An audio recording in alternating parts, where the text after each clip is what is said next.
In this video, it's the first tinkering video with the new C5, and I need to investigate what size front brakes are fitted so I can order correct replacements, because I think those front discs are very badly warped. But that means jacking it up. I've already raised it to the maximum height. That is it. Not quite as impressive as earlier Citroens, but before you jack up Citroen C5, there's something very important to do, and that is remove this. There we go. There's already a fair bit of pressure in there, but this is the hydraulic fluid reservoir.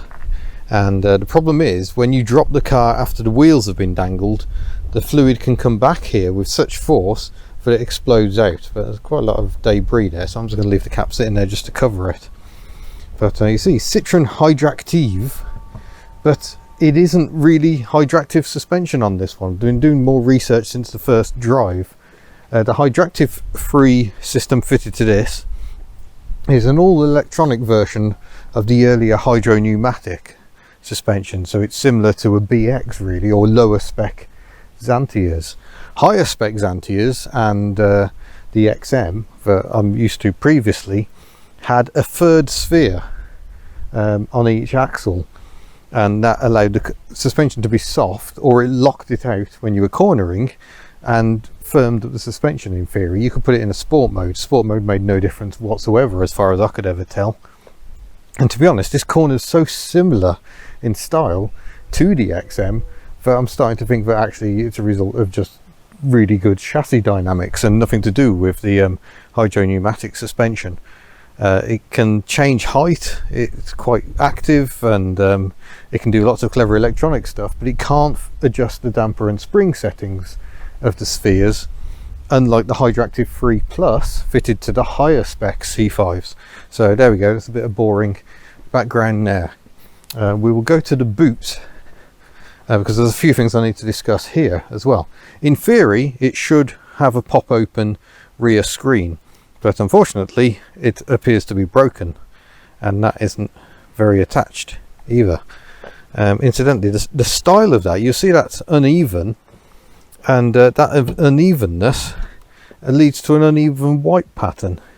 So it's a rear wiper that very much favours left hand drive. On the right hand drive it's leaving quite an unswept area of the rear screen. These struts do need replacing as well. Sometimes it stays up there, sometimes it doesn't. The struts are along here, and you have to drop the headliner to attach to reach the other end of them. So that's going to be a faff, but it's going to have to happen because we went shopping yesterday, and this car does rather fall on your head. The tailgate does when you're trying to load it up. But we got a week's load of shopping in there, no bother at all. I didn't even have to stack anything, so far contrast to the Daihatsu Charade, and the kids really enjoyed it. They liked this car a lot. Unfortunately all the speakers are blown, so they all vibrate and rattle nastily, so if it's going to remain on the fleet it's going to have the stereo sorted out, or them kiddies are not going to be happy. But yeah, they really liked it, and they didn't find the ride too floaty. I mean, they've survived the GSA, so they should be fine with this. The ride in this is so much firmer. It's rubbish over speed humps, and even the track coming into this farm, it's not very good over. So I'm slightly disappointed. As the Citroen hydro pneumatic systems went on, they just seemed to more and more try to behave like conventional coils, and you get to the point, well, why are they developing this suspension if they're just going to make it the same as everything else? The Xantia was also a little too firm really, because that's what they thought the wider buying public wanted, and they were probably right, because people are idiots and like their rock hard suspension. But yeah, we've got the suspension up. We're going to jack it up. Need to have a look, see if I can find a locking wheel nut, because I've noticed I seem to have locking wheels. Nothing there, and here we've got just a socket. Maybe it's just a smaller socket and it isn't a locking. There is a jack as well, but I think we're probably not going to use that. We'll use a trolley jack. So let's go and try this first of all. We seem to have a deep 17 hidden away in there. Is it? Oh yes, that's what it is. So first check is, are the nuts tight? And they are. And then is that 21? That looks way too big. Or is that a fake nut cover? It is a fake nut cover, I just pushed that one in. So that's an annoyance. So it looks like I've lost one. So I'm going to get some long nose pliers just to get these things off. And then we can have a look at the front brakes and swap the tyres around. So I've got summers on the front and winters on the back, which has caused some people to absolutely panic and think I'm going to die. I thought he'd said these were new tyres on the front, but I can see the sidewalls are already cracking. See if we can find a date code. There we go.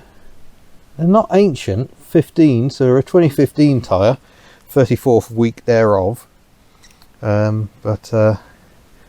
Yeah, it's nonetheless, we've got a horrible wheel wobble, so my first aim is probably to put the winters back on the front, to be honest. It's not ideal to have winter tyres on the front this time of year, but this is an experiment to see what that is. So I'll crack the nuts off front and rear, and then we can get the car jacked up.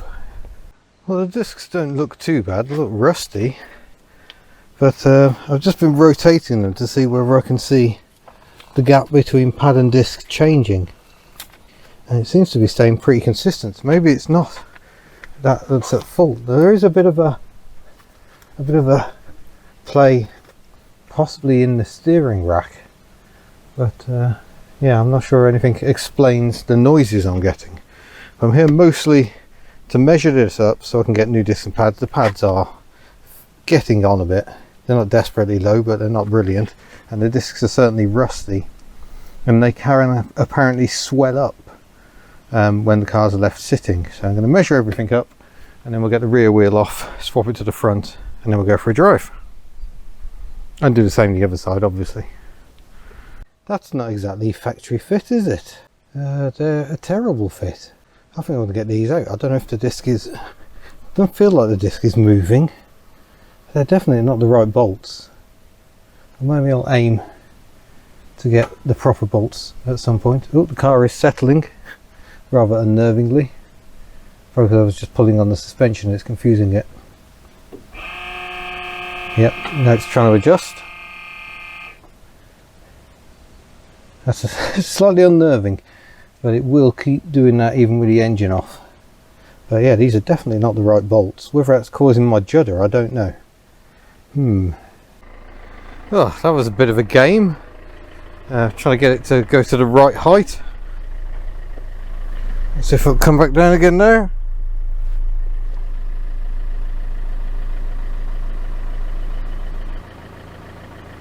There goes the back.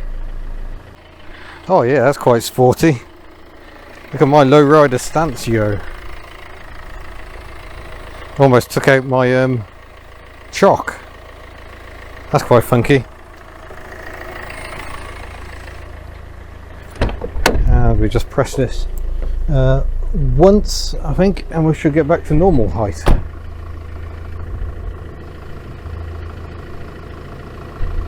There's the back, and there goes the front. Grand.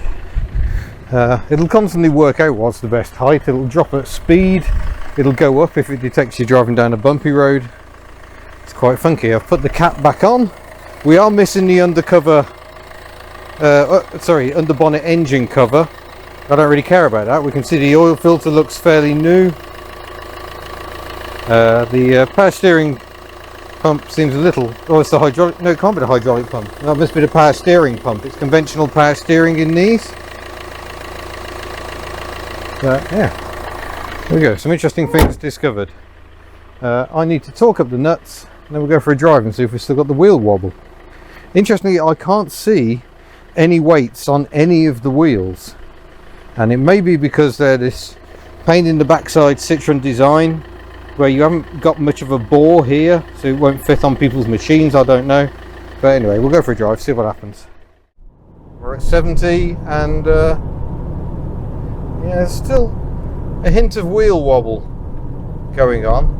I think this car would definitely benefit from a remap. You can map them up to 140 brake horse quite easily, apparently, but it's not so much. Oh god, yeah, that's really bad. Even with a wheel swap, that is a horrible wheel wobble. might be worth popping to a garage and seeing if they can actually balance these up. Bear with me. Well, there we go. That explains a lot. The tyre place says no, we can't do that because there is no centre hole. No centre hole at all, so it's absolutely impossible to balance the wheels unless you get a special adapter. He reckons it's very expensive and not worth it because I don't see enough cars with stupid wheels. But that explains why the wheels have no balance weights on them, and I'm slightly concerned I've actually made things worse by swapping the wheels around. So what else was I talking about before I got interrupted by my own thoughts? Oh yes, power. So I could remap this up to 140 brake horsepower, but it's not the power I want. That remap can apparently also take them to 250 pound-foot of torque, which is a notable increase. That'd be very worth having. And given the 2.2 has 136 brake horsepower, I don't think you'd necessarily be overstressing any part of the car by doing that. So it may be something I have to consider doing. But very annoying about this wheel wobble. In the meantime, I might see if I can find somewhere else when I'm on my travels. Fast forward a few days, and I'm road tripping the C5. It's currently here, just having the wheels torqued up at Chris Mullin's Tyres here in Gloucestershire.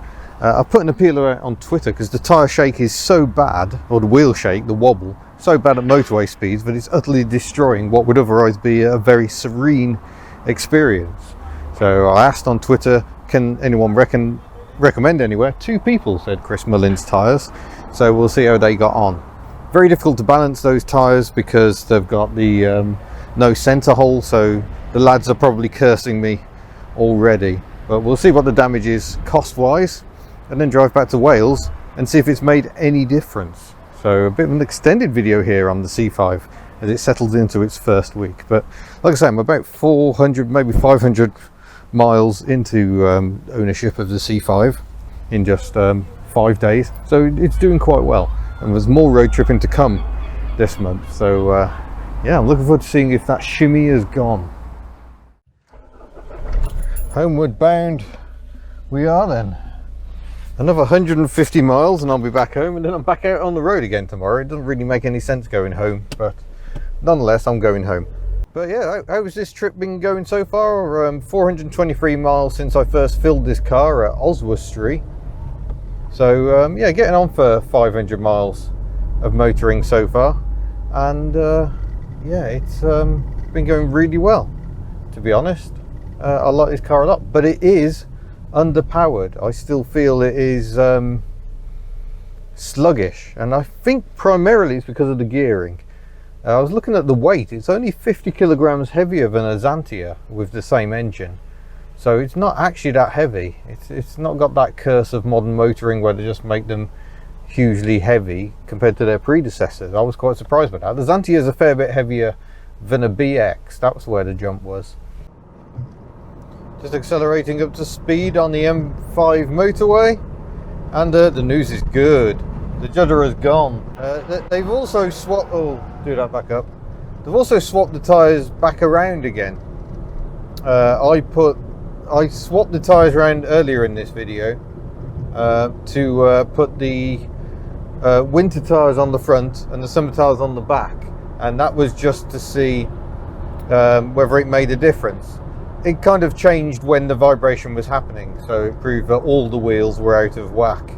They've just put the summer tyres back on the front, and I've got the winters on the back again. There's lots of people fretting that this is somehow incredibly dangerous. I don't think it's ideal, it's not perfect, but it's not like winter tyres suddenly become lethal when the temperature gets warmer. Sure, they don't grip as well as a summer tyre will, and the wear rate will go through the roof. That's the main reason for moving them to the back. They'll wear less on the back. But I don't think it's going to upset the balancing of the car to have winter tyres on the back. So that's my justification anyway. But oh, this is now perfect. Previously, this was bouncing around all over the place. I thought my phone was going to pack up because of the sheer vibration. It's now much better. We've still got brake issues. The brakes do still sound awful. I think there's still a judder going on. I don't know whether it's front or rear. The rears on these, a bit of a nightmare, because aluminium and steel mixing make it very difficult to get the calipers apart. But the rear discs in particular do look pretty haggard, which is a word I don't get to use very often. The fronts don't look too bad, but yeah, we'll see. But that's £35 very well spent, that is, because that is now so much more comfortable, and my hand's not shaking, so I'm very pleased. So thank you for those who recommended Chris Mullins. They've done a good job, because even people who've got the right kit don't necessarily know how to use it. So I know a lot of people have had issues with wheel bouncing where they just can't get it done. But yeah, seek out the good people, because they can make a big difference. Well, I'm at a petrol station here in Pontevedra that I haven't been to for a while. I like this place. It's really nice, and the people are kind of like very friendly. I've just filled up with fuel again. That's the second time I filled this car up. We covered 606 miles and consumed 50 litres of diesel. The car reckons we're doing 46.3 mpg, but I've worked that out as 54, which is very pleasing. I was expecting this to be a thirsty old beast, and that computer readout had led me to believe it was being quite thirsty, but I'll take that. That's quite impressive, but I need to push on. I'm going to get to Derbyshire today. I'm behind the scenes at the Great British Car Journey Museum. Some remarkable machines here, including an Applejack Allegro. More details in a video this weekend on Hubnut. Well, well, well, where is this Citroen H van going, I wonder? Sadly, it's not to me. It looks like it's still on French plates. Is it about to be converted into some sort of horrible coffee wagon? Or has it already been? Very interesting. Around the Newtown bypass, I think we're at about 900 miles covered. Oh, that's getting a shake on. This is why I don't record on mobiles anymore. Sights you don't expect to see. 2 Tata Safaris. They're unusual. So is a Subaru Justy, to be fair. Just spotted roadside here in mid Wales. Wow. I actually reckon performance has improved, you know. It seems to be picking up more cleanly. I don't know if that's because I have actually put a tank of super fuel through, super diesel, which has cleaning properties. So maybe that's just cleaned some gunk out the injectors, I don't know. Or maybe she just needed a bit of use, but well, I still wouldn't describe the performance as breathtakingly powerful. Definitely has a bit more get up and go about her.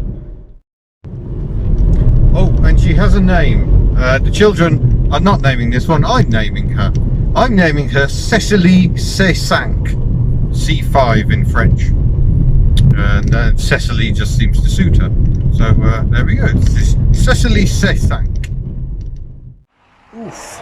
Almost home. We're getting on for about 1,000 miles since I collected this car last Wednesday. It's Wednesday again. So 8 days, almost 1,000 miles. I feel I can really talk about this car with some confidence, and I feel confident in it. It's been absolutely fine, problem free, apart from one electric window which sometimes doesn't want to come back up. It's been absolutely great. Really comfortable, 54 miles to the gallon. I cannot complain at all. So perhaps this has been the right car. It's certainly the right car for the past week. So thank you very much for watching. Don't forget to subscribe before you go. I'll see you in a future video. Farewell. Oh, that's a lot of wind noise.